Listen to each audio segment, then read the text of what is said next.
For more information on my programs, please visit masajadi.com. That's MASSAJADY.com.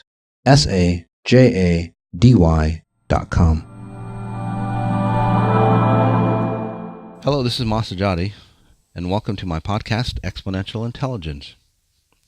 This is episode 110, Exponential Intelligence and Buddhism, Part 2.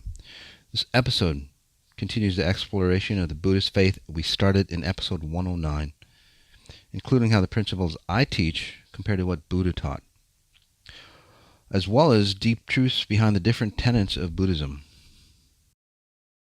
Let's go ahead and take a nice, strong, deep breath in. We'll quickly go to the Eightfold tenets here.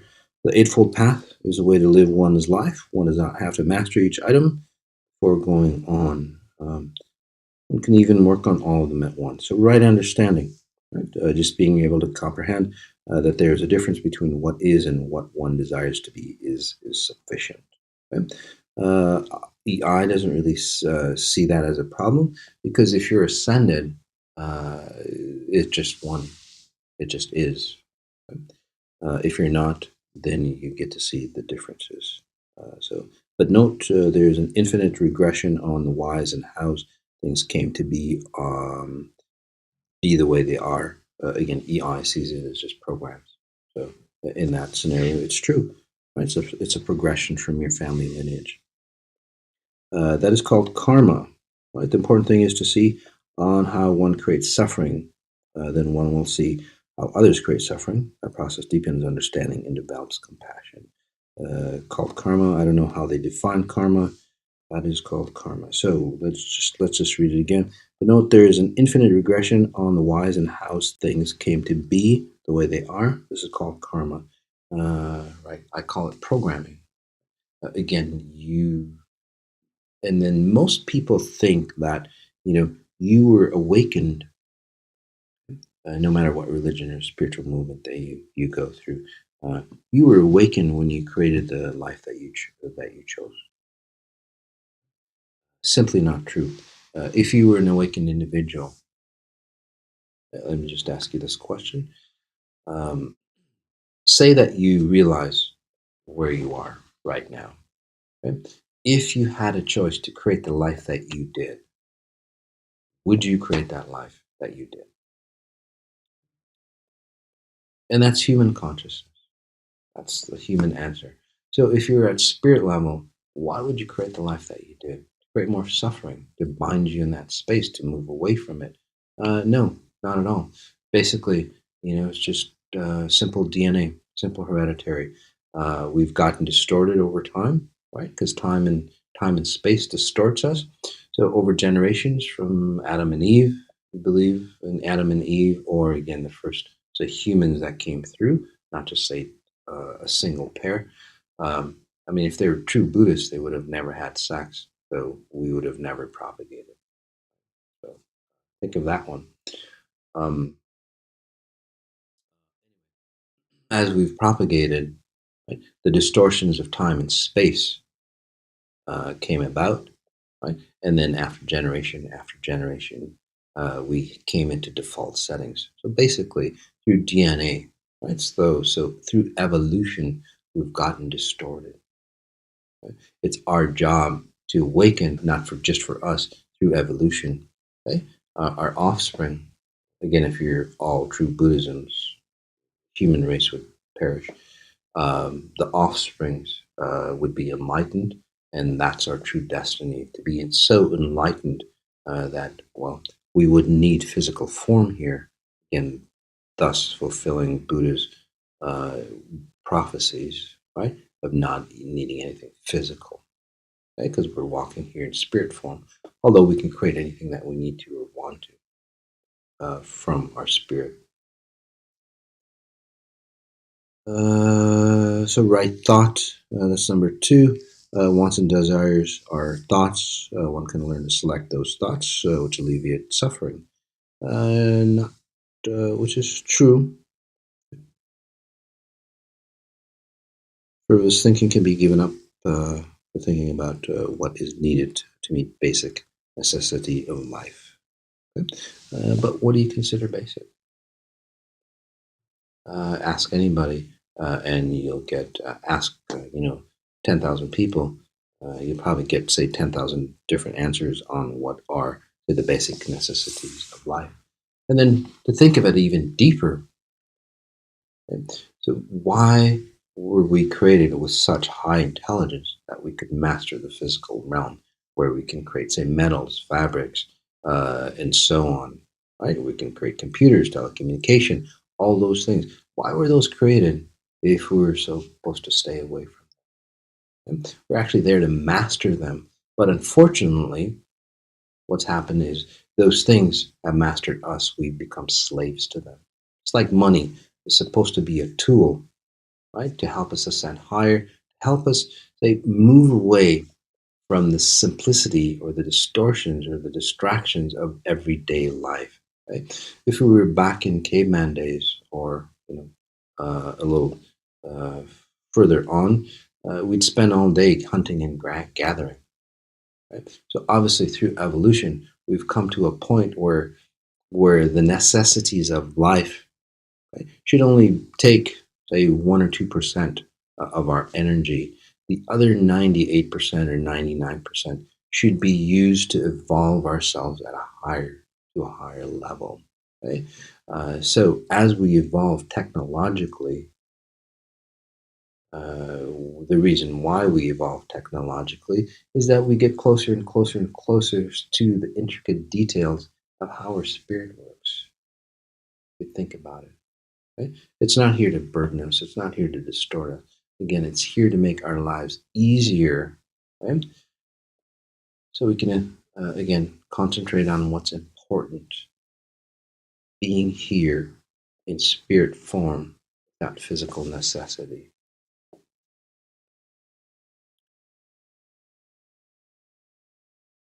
As we go on, right speech, talking can spread ideas and thoughts of wants and desires from one to another. It also reinforces wants and desires which come to mind. One gives up frivolous talk and gossip. One also gives up hurtful and angry language for they stem from wants and desires. So talk reduces what's necessary to teach or meet basic needs. Sure.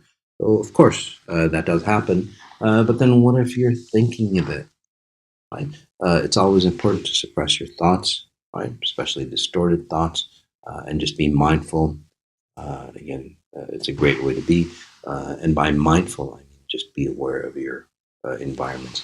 However, if you're thinking those thoughts that you're not speaking out, they do build up inside you. So it's really about why why are the thoughts that's coming in your mind, or where are the thoughts that's coming in your mind coming from? So instead of focusing on the thoughts, again, in Buddhism, what EI does is like, well, let's look at the source. Let's take a step further back. What are the programs that are running for you that are creating the thoughts that are distorting you? The jealousy, the envy, the hatred, the whatever, right? The desires, the passions, and so on, like that. The ego trips that we have. Where are those thoughts coming from? Instead of suppressing them, because it takes a lot of power, it's just sheer willpower, suppress those thoughts, because it's part of the programming, right? What about changing the programming? So in exponential intelligence, we go to the source and then change our behavior, our thought patterns.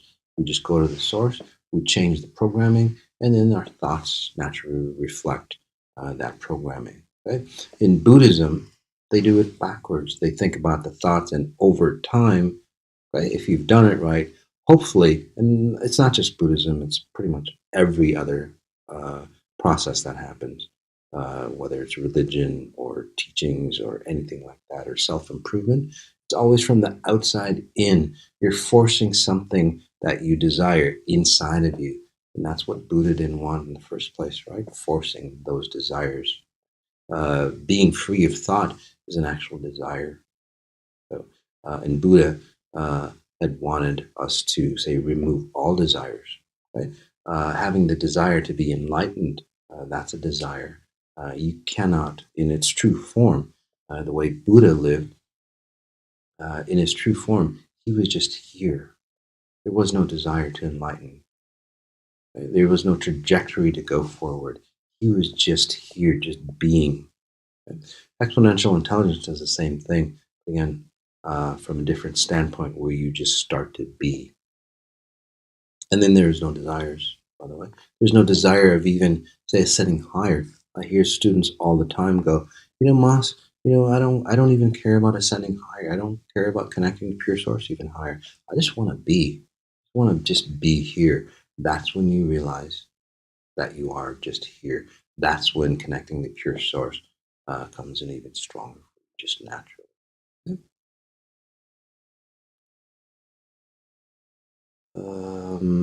Right, action and one's action also are modified. One refrains from harming others and from trivial activities. One acts only to meet their basic needs. Again, what are our basic needs? Out of compassion, help others meet their needs. Exponential intelligence sees it from an internal point of view.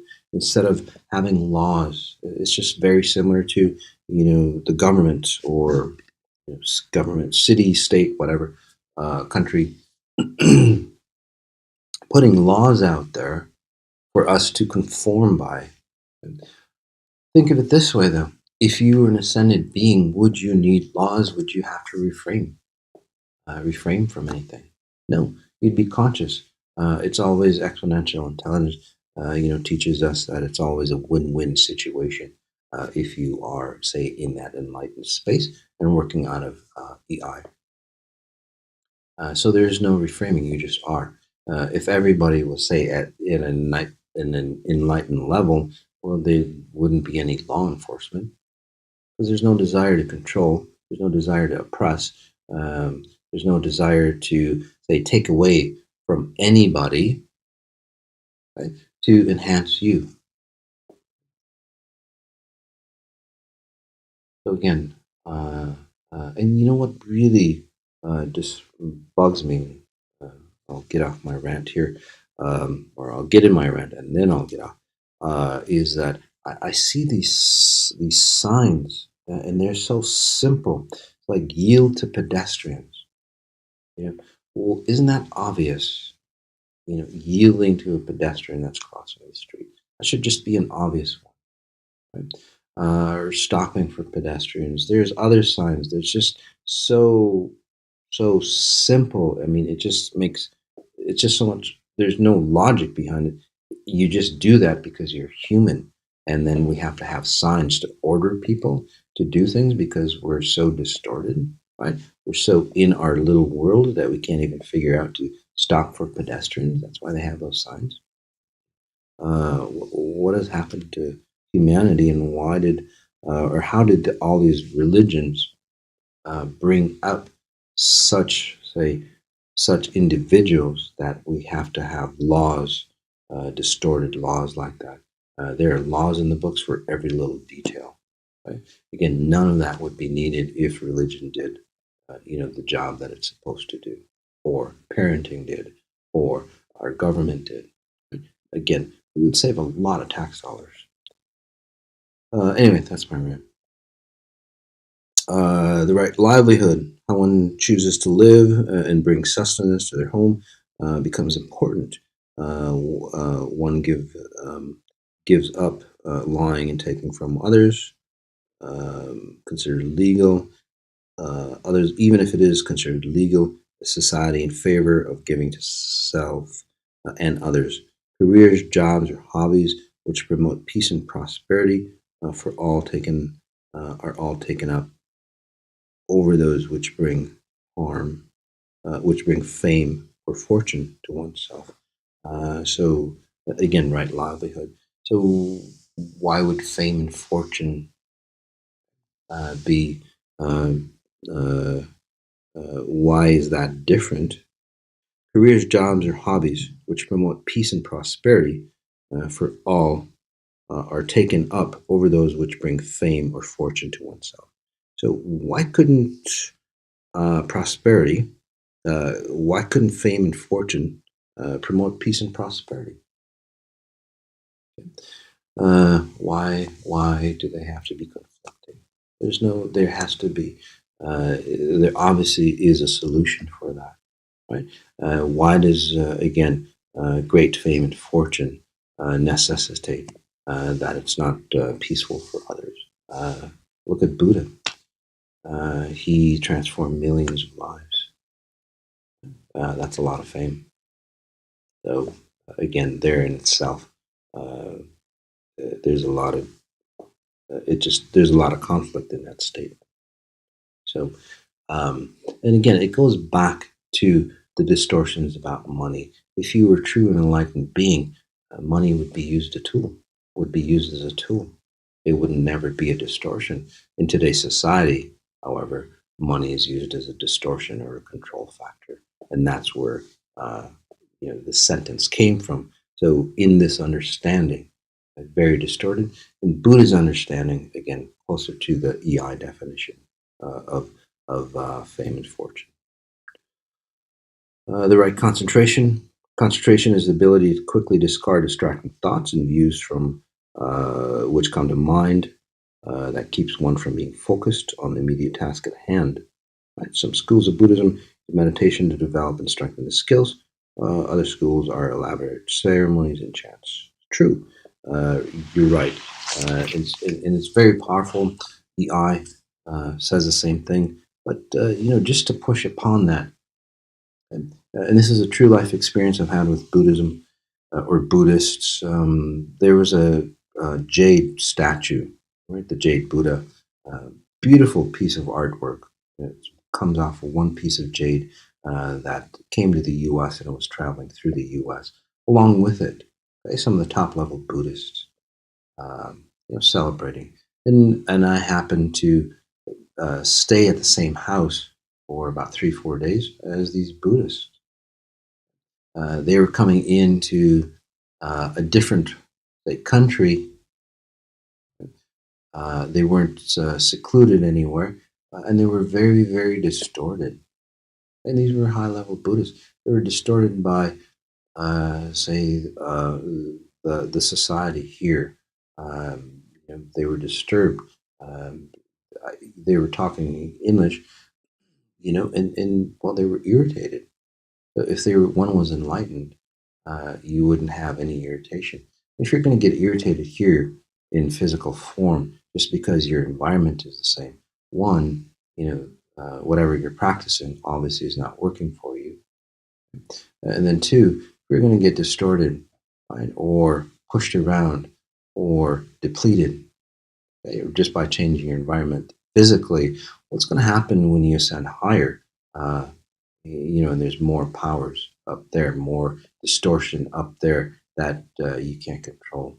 Right? Same thing with Islam. If you get distorted by looking at women's flesh at this level, when you cross over, what's going to distort you if you're just again being distorted by mere flesh here?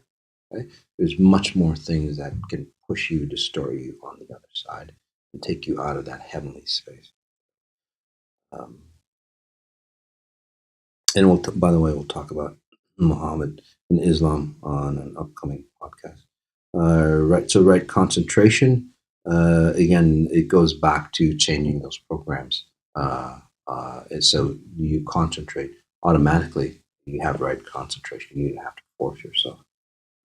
And then right mindfulness. Mindfulness is the ability to bring oneself back to the task at hand when one's concentration is lapsed. Okay? There's also the ability to change focus when new needs or priorities come to one's attention.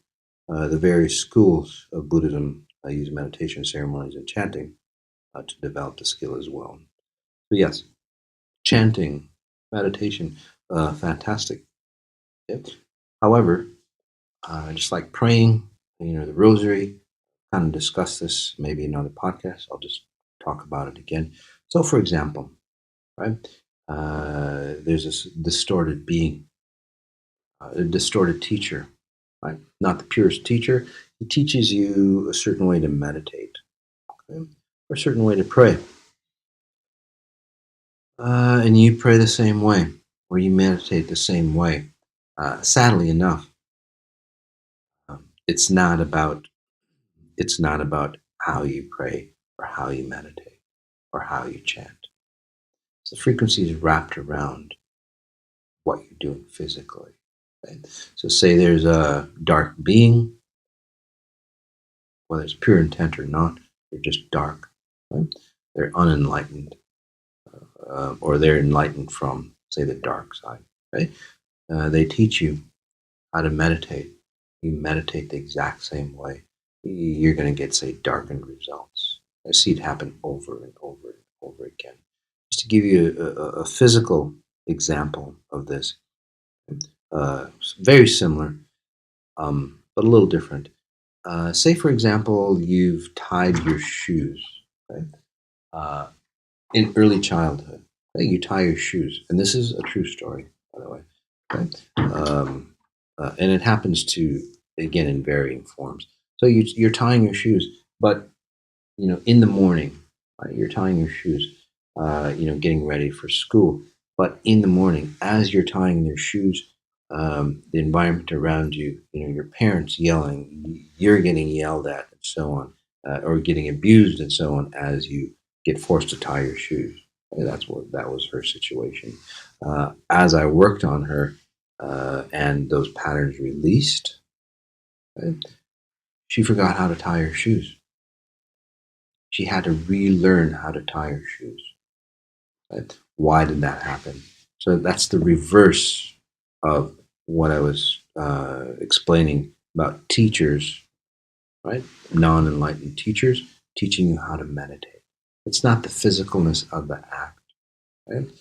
It's your intention. It's the purity. So when you do the meditations, just make sure it's your meditations or you're with somebody that's truly enlightened. So what happened to her, just to finish it off, is that she had to be so present, right, so she can tie her shoes or relearn how to tie her shoes, right, without the distortions in the background. Kind of like Pavlov's dog, right? They ring a bell, they give her food, ring a bell, give food. Eventually, you just ring the bell and they salivate, right? So same thing there, right? Every time, say, she tied her shoes, anxiety and so on would say come around, right? And she didn't know why. Okay. Same thing here. When you meditate, those distortions come around. Happens quite a bit, actually. Let's go ahead and take a nice deep breath in. We'll go through these questions, so there might be a part two here.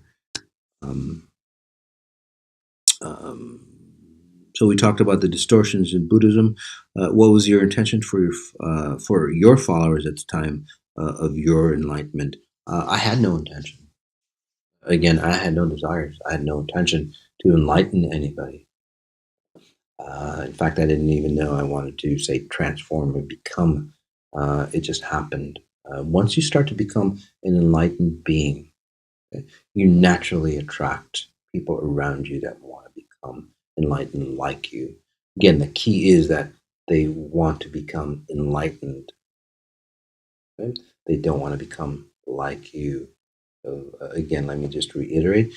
They want to become enlightened, not like you. Um, are they the same intentions in those you would have for us now? Of course. Again, for me, I really don't want followers, right? But that's the process. That's the human process. I actually look for people. Yes, I do teach, but more importantly, I want those students to turn into associates, right? Same level where we can talk and even go higher. I want you guys to graduate and go higher with me. So that's really the key here. How would you have Buddhists and non-Buddhists use your teachings to advance ourselves on our journey? Very simply put, I'm not here to dissuade from any religion or spiritual movement. So EI, Exponential Intelligence, will actually help you understand. That's what we're going to be doing in a short bit. Will actually help you understand what Buddha really, really meant his teachings at a higher level without the distortion. Right? So again, it brings more brilliance back into the teachings of Buddhism, the original Buddhism, and not the distortions, even by what he tried to explain to his followers, right? Because that's what was written down. Really. Again, there's that loss because, well, Buddha, say he's at a graduate level, he's trying to explain someone at a third grade level, or even less, right? So what do? You dumb it down. And then those teachings, dumbed down, have spread throughout the world. So bringing back the truest form using EI. What is the true role of women and that of men from your point of view? Well, from my point of view, or from exponential point of view, right now it's pretty much the same. The role of women and men, and the reason why we're men and women, is because we both have a certain roles that we play. Right? We are not the same, and that's why we're different. We're not here just to procreate. We're actually here to connect to a higher level, to ascend higher. One of the better ways to ascend higher is to find, say, another component where we can connect together, and again through intimacy, and then ascend higher. The role between men and women are actually the same, to ascend higher in your own flavor, and that's why it was designed that way. So you become a strong woman, you become a strong man. Together, put that together, and then you can ascend higher as separate beings, although being helped by each other.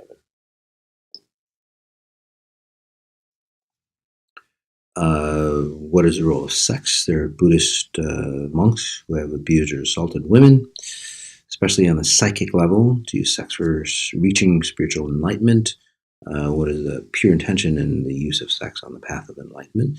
How can it be used properly for that purpose? I spoke about that just a few seconds ago, where again, most people do it in a distorted fashion. And this is how sex has become abusive. This is how sacrifices have come. Right? They sacrifice a virgin thinking that they're going to be enlightened. You cannot assault anybody. You cannot destroy anybody. You cannot control anybody. You cannot suppress anybody. Again, that's one of the tenets of pure source. You cannot do anything derogatory or negative to anybody. It always has to be a win situation for all parties involved. No one can become enlightened by suppressing anybody else. Okay? So if you have any dirty thoughts, any distorted intent for that individual, that sexual act will not help you ascend higher. You need to be in your truest form, whether it's an intimate relationship of a long time or a one night stand. Time factors does not matter.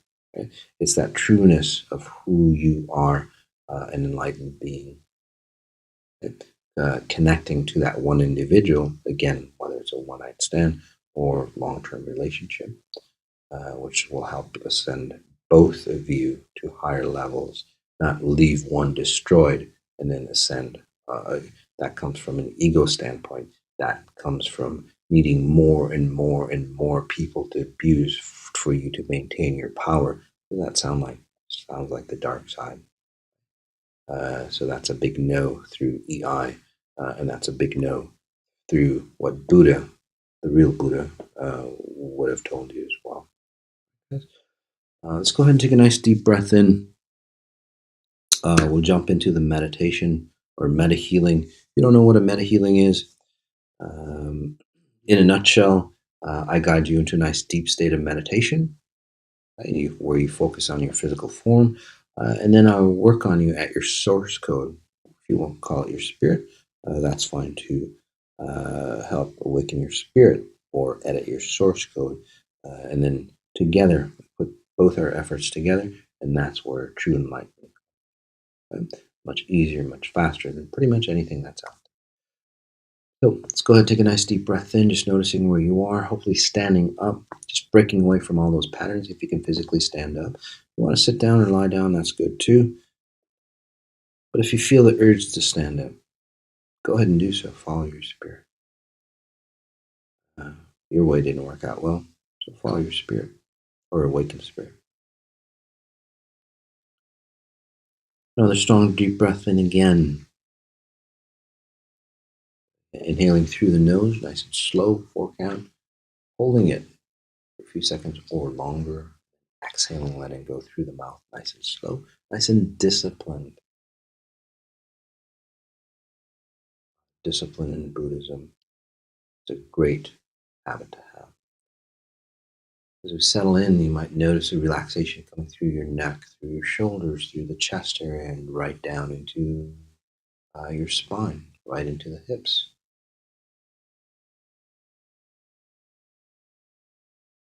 Beyond meditation, beyond hypnosis, beyond NLP, beyond anything. It's a presence or sphere frequencies that I encapsulate around you, again, bypassing physicalness of this reality, pulling in your trueness, your spirit side. And that's what you're feeling. Strong, deep breath in, connecting to the group. There's a lot of people, I believe over 1 million people listen to this podcast. Creates a lot of momentum. There's strength in numbers. Guys, we all want that one desire to be more abundant, more connected. Right? We're all looking the same way. Again, pulling humanity for the same way, helping us, right? Holding on to that momentum, holding on, pulling us out of those ruts that we face, those shackles that bind us. New territory. Wonderful breath in again, nice and deep. It's time asking ourselves, how do I connect to pure source even stronger? Again, that question, how do I connect to pure source even stronger? Nothing religious, nothing spiritual about it.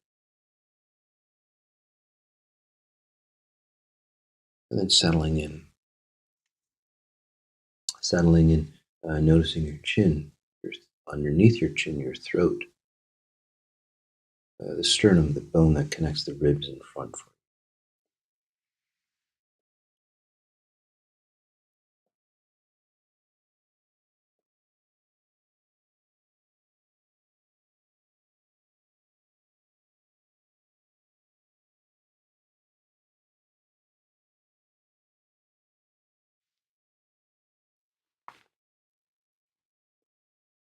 All you have to do is pay attention.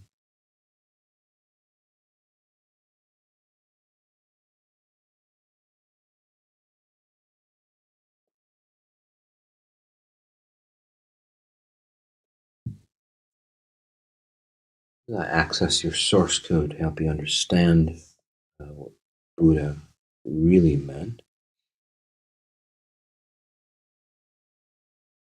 Again, paying attention to your sternum, your throat, setting higher right through the middle of the head, and right through out top of your head.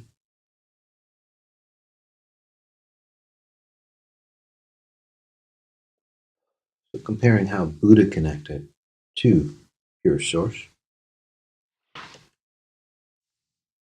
and then bringing in that same connection for you.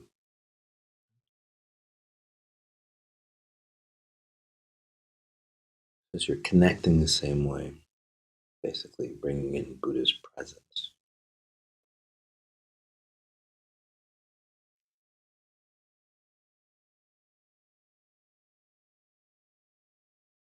It's noting your breath, noting the space around you,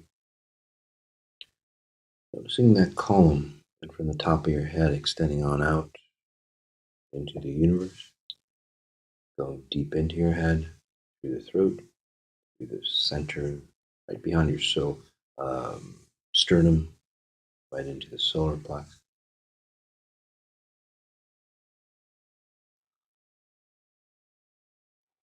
Perhaps you see pictures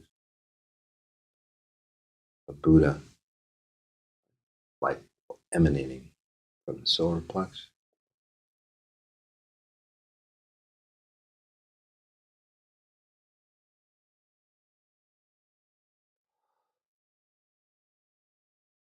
Probably how it came about.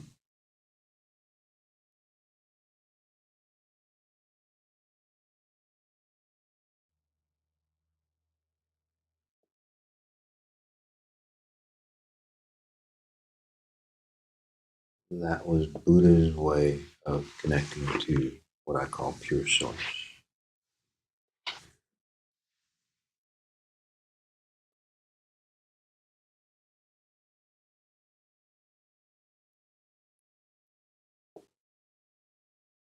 Go ahead and we'll count to 12.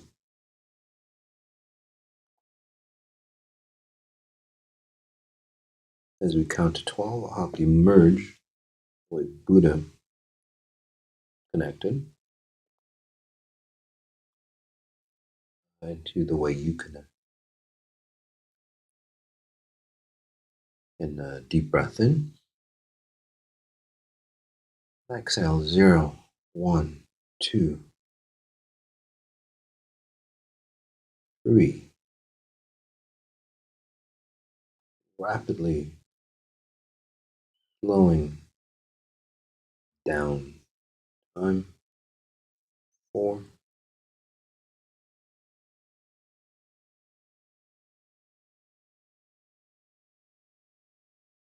Bit slower. 5.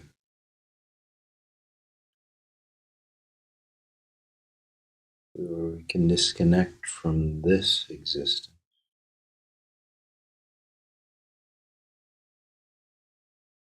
6.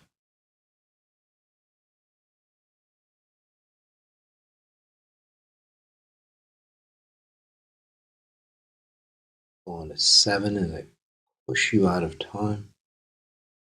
Time reference. Note how you're feeling. 8.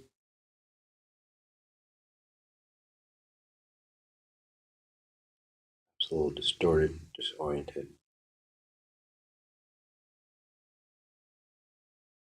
Transparent. 9. Floaty. 10.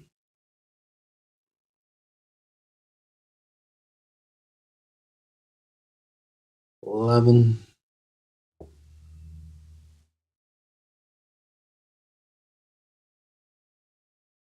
12. And then pulling you back into Buddhist time, presence.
Perhaps noticing the singularity.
Breath in again, nice and deep.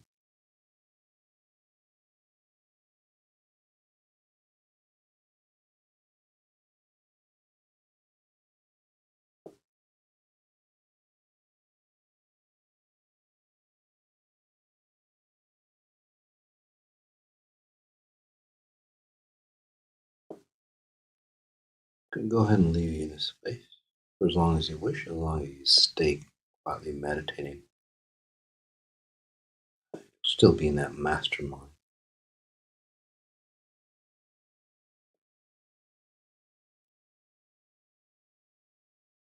As we end, again, never trashing a great master like Buddha, but clarifying his communication to the world that's gotten distorted. And that's the purpose of this podcast.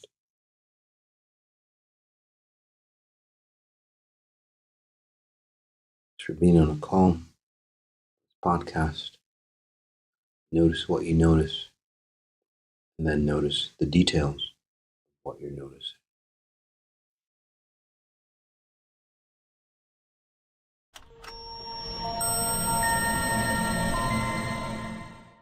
For more information on my programs, please visit masajadi.com. That's MASSAJADY.com. Or join us on Facebook for more information. We do a lot of Facebook Live